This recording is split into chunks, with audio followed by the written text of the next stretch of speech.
Voilà, merci, bienvenue à vous tous. Salutations à vous tous partout, vous êtes branchés, connectés. Je suis Boloa, à la présentation.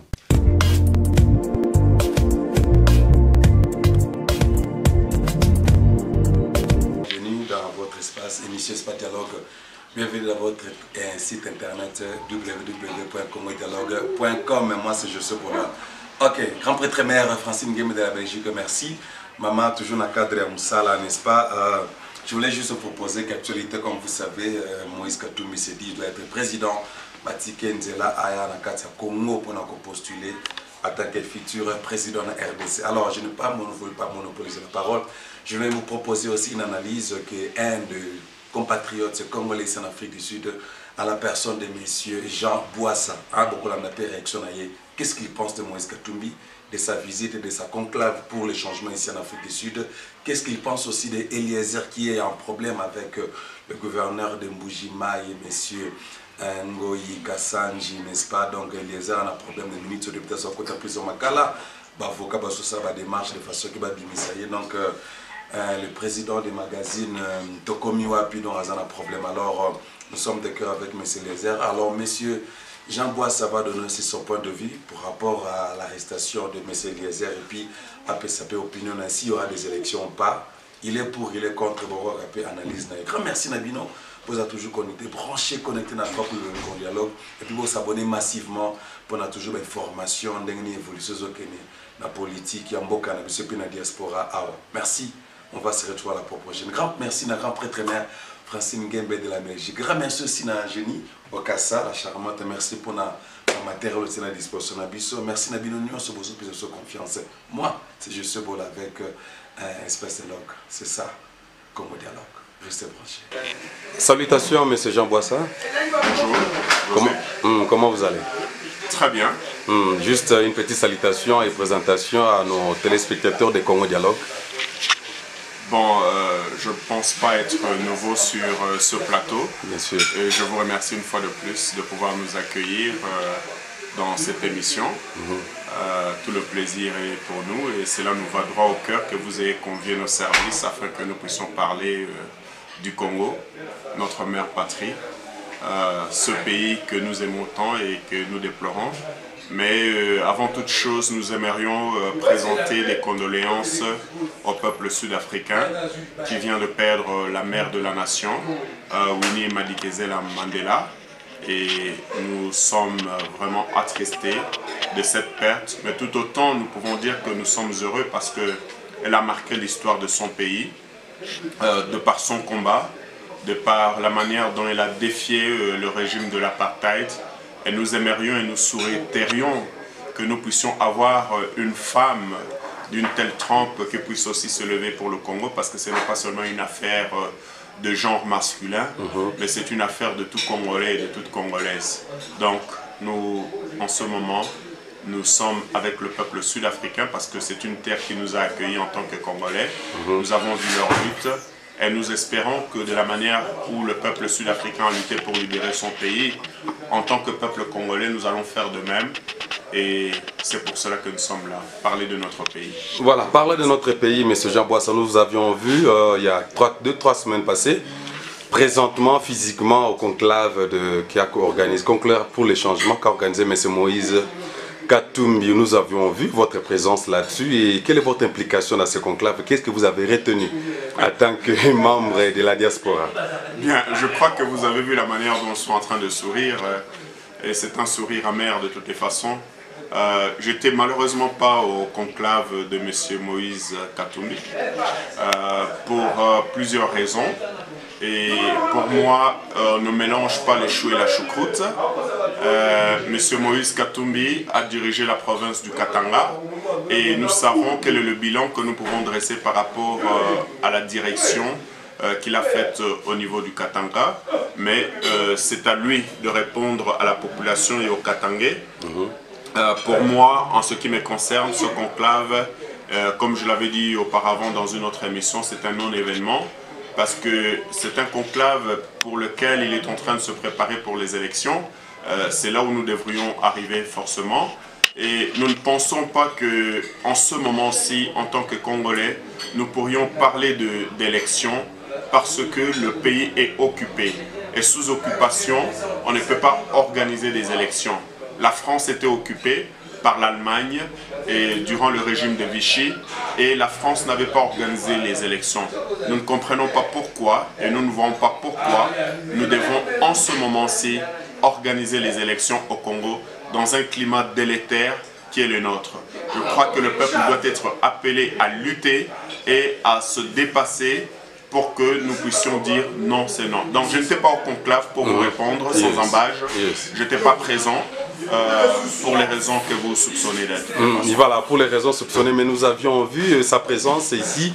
Il semblerait qu'avec les spéculations et que M. Moïse a pu, je vais utiliser le terme corrompu, les combattants qui vous êtes aussi, et il a pu organiser cette forum et vous étiez là, vous étiez à l'extérieur en train de revendiquer, Moïse a fait ceci, cela, mais ça a eu lieu. Bon, écoutez, moi j'ai toujours plusieurs réponses à certaines de ces choses. Et je voudrais vous dire sans embâge, il y a un moment où il y avait un jeune homme qui s'était déshabillé devant le Tuli House. Et les journalistes sud-africains me posant la question, il m'a demandé « Mais comment vous êtes allé salir l'image de Luthuli House ?» Et je n'avais eu qu'une seule réponse par rapport à cela. Lorsque quelqu'un est en train de violer ma mère une fois, deux fois, trois fois, la quatrième fois, je ne vais pas lui laisser violer ma mère. Ce que je vais faire, c'est que je vais lui offrir ce dont il désire. Et le jeune homme n'avait fait que montrer son exaspération pour pouvoir montrer au peuple sud-africain que puisque vous voulez faire avec moi le viol, moi je ne veux pas de ce viol, je suis en ce moment en train de vous donner ce dont vous avez besoin. Alors pour reparler de ce que vous dites par rapport à Moïse Katumbi et des combattants qui s'y étaient rendus et qui ont été soudoyés, en fait soudoyés c'est entre guillemets, je crois que l'un de nos politiciens avait dit que lorsque quelqu'un vous donne l'argent et que c'est l'argent de votre pays, vous le prenez. Donc d'où vient cet argent-là? C'est l'argent de notre pays. Moïse, à ce que je sache, qui était poissonnier dans l'une des émissions qu'il avait présentées, n'était pas millionnaire. Donc une affaire qui est restituée au peuple congolais, c'est que le peuple congolais devrait en fait prendre normalement. Donc ils n'ont pas été soudoyés. Mais ce que je peux dire en substance, c'est le fait qu'il fallait une stratégie pour y arriver à ce conclave qui était organisé à 1000 lieux habités. Pour les gens qui ne connaissent pas Johannesburg, il faut que nous puissions recadrer les choses et que nous puissions expliquer aux gens c'est comment cela s'est fait exactement. Là où il a organisé le conclave, c'était pratiquement à 60 ou 70 km de Johannesburg. Et c'est pratiquement dans un espace rural dans lequel on a construit des infrastructures hôtelières qui font que certaines conférences de grande envergure se déroulent. Et c'est en ce lieu-là qu'il a organisé. Et pour qu'il puisse avoir la population, il a mis lui-même le paquet, les bus et les moyens de transport. Et pour que les gens se rendent, il fallait nécessairement que la personne puisse porter un t-shirt avec son effigie. C'est qui, à mon sens, j'étais en train de lire quelque chose sur la stratégie militaire, parce que pour faire quelque chose, il faut avoir des stratégies. Et par moments, c'est ce que nous manquons en tant que Congolais.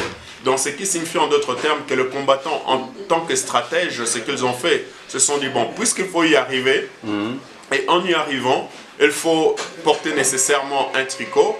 Donc nous devons nécessairement nous plier à ces exigences afin que nous puissions mettre et faire le désordre dans cet endroit. Il n'y a pas eu de corruption, on n'a pas acheté les combattants ici en Afrique du Sud. Non, on ne les a pas achetés. Je ne dis pas qu'on les a achetés. Ils ont repris l'argent qui leur appartient, ce qui est tout à fait normal. Et puis, en substance, je dis c'était la stratégie pour eux de pouvoir entrer et mettre les désordres qui a eu lieu dans la salle. Je pense que vous avez vu que Moïse a fouillé la queue entre les pattes. Il n'est pas resté lorsque les combattants sont rentrés. Il n'a même pas tenu. Je crois qu'en tant que populiste et homme populaire, il aurait dû rester dans la salle et dire Bande Konangai, Bino Ana Boye, alors na ina sololana bino boye na kanda tout ça, mais atikalaki na kata salte akimaki. Donc on ne peut pas dire que ils ont été achetés. Ok, je crois que nos téléspectateurs balongoli quand même équivoque, on a que même les combattants à Londres, les combattants aux États-Unis, Europe, partout, ils un peu déçus. Il y a comment on a compris peut-être que Moïse Katumbi a son bibango. Mais bango bazalana ye kunate na poto. Peut tout le monde en est bayambaraye. Il faut payer tous à la paix nanani. Awa, Esaïe Lumbe, Akimare Nakata Sal. Voilà, parlons un peu de l'actualité actuellement. Qu'est-ce que vous avez dans votre plateau, dans votre tête, le message que vous pouvez donner au peuple congolais par rapport à ce qui se passe? Parce que tout le candidat est belé, la candidature est belé, qui sont le candidat, la candidature est belé pour une élection avant peut-être aussi pour un dossier Eliezer. Bon, moi je suis en train d'azo c'est Kamingi pour tant élection parce que nous devons quand même nous remémorer l'histoire de notre pays. Et si nous nous remémorons l'histoire de notre pays, les élections démocratiques se sont passées et déroulées en 1960. Et en 1960, nous avons eu l'élection de Patrice Emery Lumumba, de Joseph Kasavubu, l'un prenant la primature et l'autre prenant la présidence. Et les partis qui avaient gagné étaient au Parlement. Aujourd'hui, dans le climat, comme je le disais tout à l'heure, dans un climat confus, je ne vois pas comment nous pouvons organiser les élections. Nous allons retomber dans les mêmes travers des années 2006 et 2011. Donc, des élections frauduleuses et mal préparées. On parle d'une machine à voter. Et cette machine elle-même est décriée par le fabricant, semblerait-il. Et cette machine elle-même n'a pas été testée. Ou si elle a été testée, tous les témoins n'ont pas été là pour pouvoir vérifier si cette machine fonctionne réellement ou va carburer normalement en termes d'élection. Et parce que nous parlons d'élection, nous pouvons nous recadrer parce que nous sommes africains. Nous avons vu en Gambie, il n'y a pas si longtemps que cela, des élections qui étaient organisées par un pays africain. Et ces élections ne se sont pas faites avec des machines. Ces élections se sont faites avec des outils de bord issus de l'Afrique. Notamment, c'était des billes vertes et des billes blanches, je crois, si je ne m'abuse, qui ont permis de compter les voix et qui ont réussi.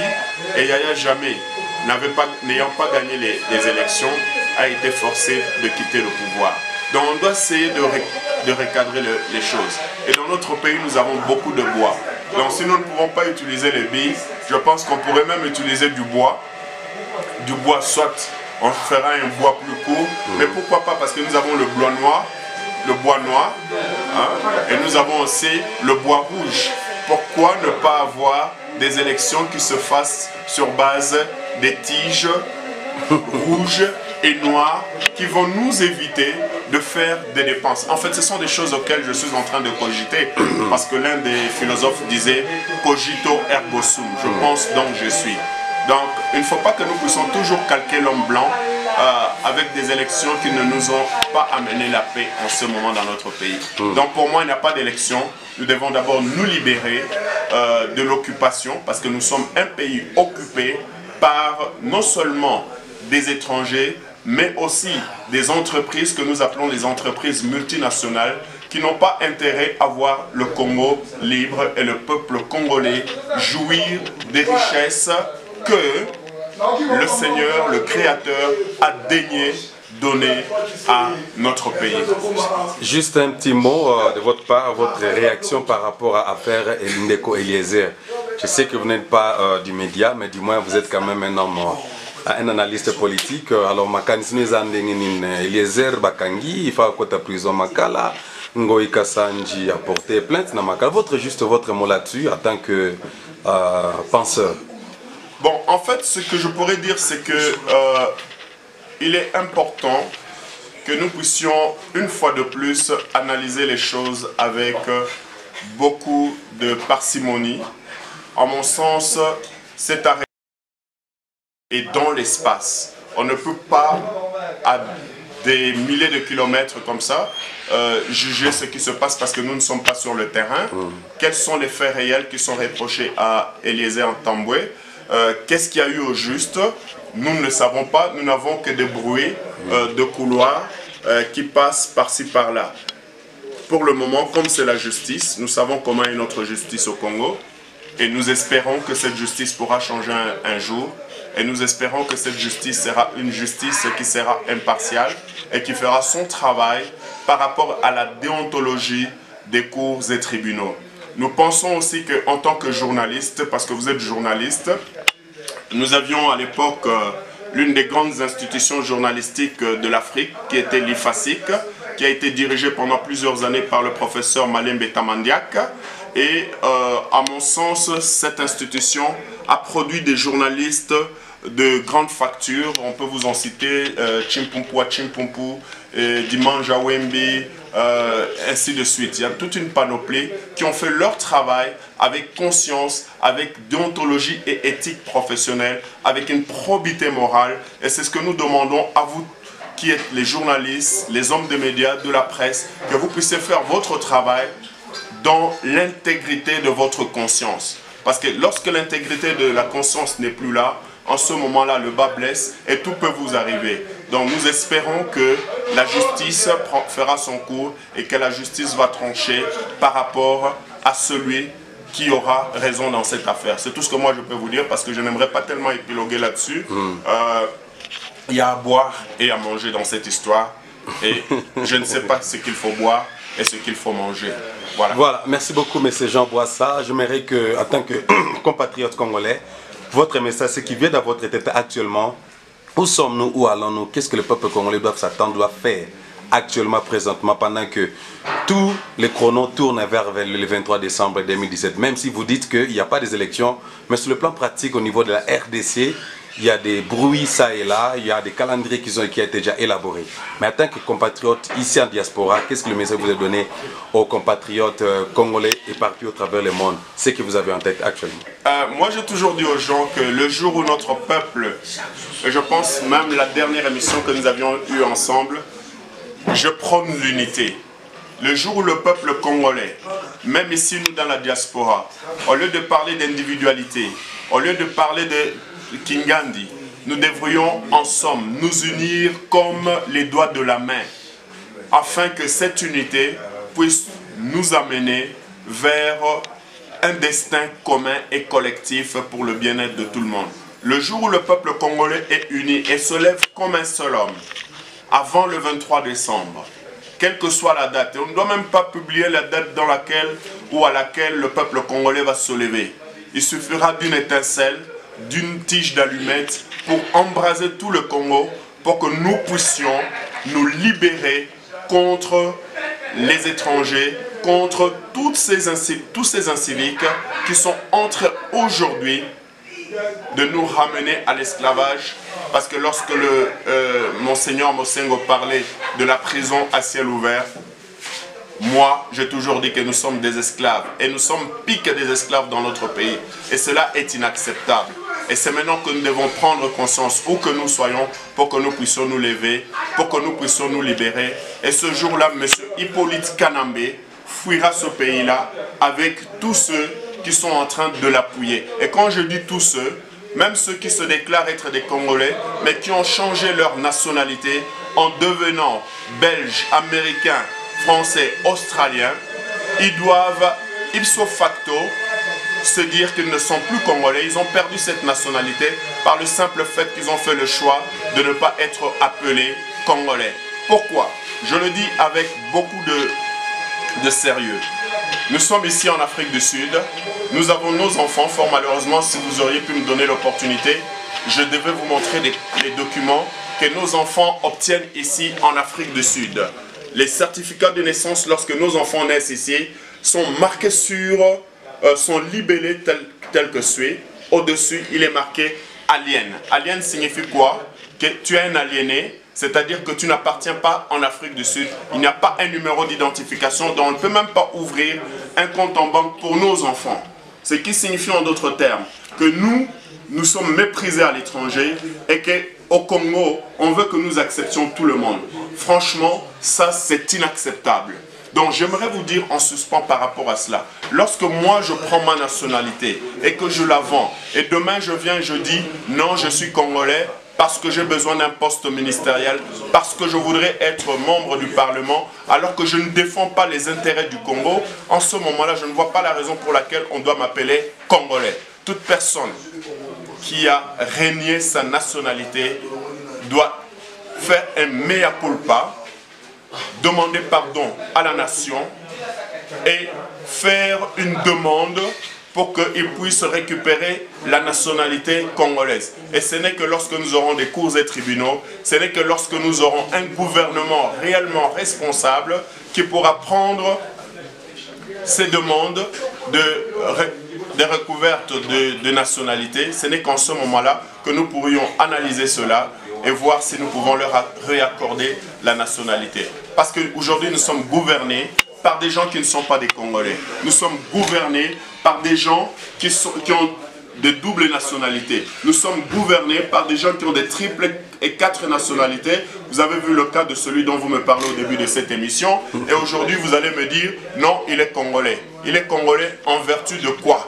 Nous n'avons même pas de carte d'identité et vous voulez aller aux élections.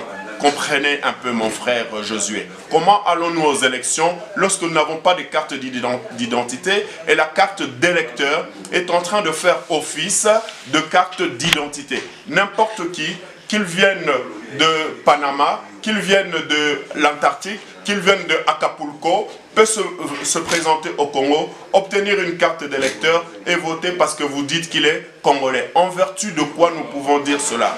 Je dis toujours, la seule solution au Congo, c'est de pouvoir recréer un environnement où nous aurons ce qu'on appelle les états généraux de tous les Congolais pour pouvoir recadrer les choses, pour pouvoir réévaluer les choses, pour pouvoir refaire.